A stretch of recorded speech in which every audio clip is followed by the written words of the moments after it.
Come on, give it up for Matt Jarvinen.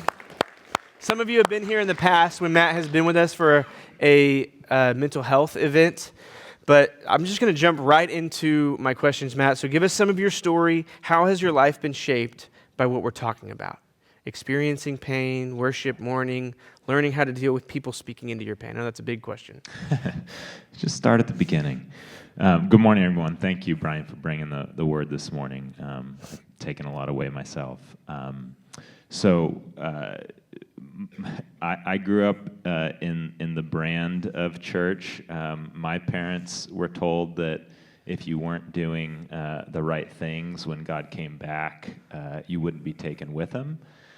So if you were in the movie theater when God came back, you would be left there. If you were playing cards, with other people, of course, not cards, you wouldn't be taken. So this was the kind of brand of religion that I was raised in, and I didn't know it. I just thought, this is just, this is just church. You just kind of do the right things, and you don't do the wrong things, and that's what it means to be a follower of Christ.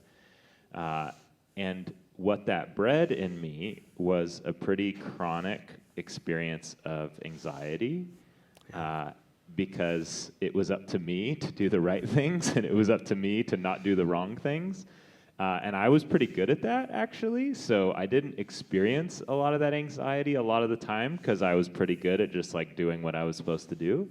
But it all hit me when I went to therapy for the first time. And there wasn't a right or wrong answer. There wasn't here's how you're supposed to do this, even though I definitely asked my therapist, how am I supposed to do this? And they just said, just be honest and open and just share what you're feeling. And I said, well, I don't know how to do that. I know how to do the right things and not do the wrong things. I don't know how to just be present with someone in the midst of what I'm feeling. And so I was incredibly anxious in therapy. It took me about 6 months of telling myself, don't be anxious, don't be anxious, don't be anxious, before I finally started to bring that up in therapy. And that's when things started to shift for me. I started to actually look into what I was carrying, look into my own pain, understand my own pain and where it was coming from, understanding that me telling myself I shouldn't be in that kind of pain didn't make it go away. And that's when I started to experience a God who is more than just a rule follower or someone who demanded my obedience, but I started to meet a God who was willing to be there and join me in my pain. And that's was the mind-blowing moment for me, is wait a minute, I don't need to get rid of my pain so that I can then be with God. It was more than anything else, that's where God has been wanting to meet me. And so that's, I think, what you're really sharing with us, is you don't need to wait for your pain to be over. You don't need to fix your pain before you come to see God, that God is willing to be there and present to you. Most importantly, actually, in the midst of your pain. That's beautiful. Yeah. Yeah, so you're kind of already started to answer my second question. This is perfect. What would you say to someone who feels like their pain is too great to be able to function? Whether it's relational pain or an addiction, or they're drowning in bad advice. Yeah. So that's the first thing, is that God's waiting for you there. And again, there's so much guilt and shame and I shouldn't be having this addiction, so I need to get rid of this addiction before I can go be with God, before I can experience God's presence and engage with God in the midst of this. So the first thing is, don't wait to be past your pain in order to experience God's presence, in order to bring your pain in prayer. Yeah. Bring it right away, and know that God is there with you, waiting to meet you in the midst of that. So that'd be number one. Number two is God has given us our community. God has given us the church to be God's presence to us in the midst of that pain. Mm-hmm. And so if you're struggling with something, as you said, Brian, you don't have to do it alone. Yeah. You don't have to fix it, clean it up before you enter church and engage with people. That actually our job together is to be with each other in the midst of our pain.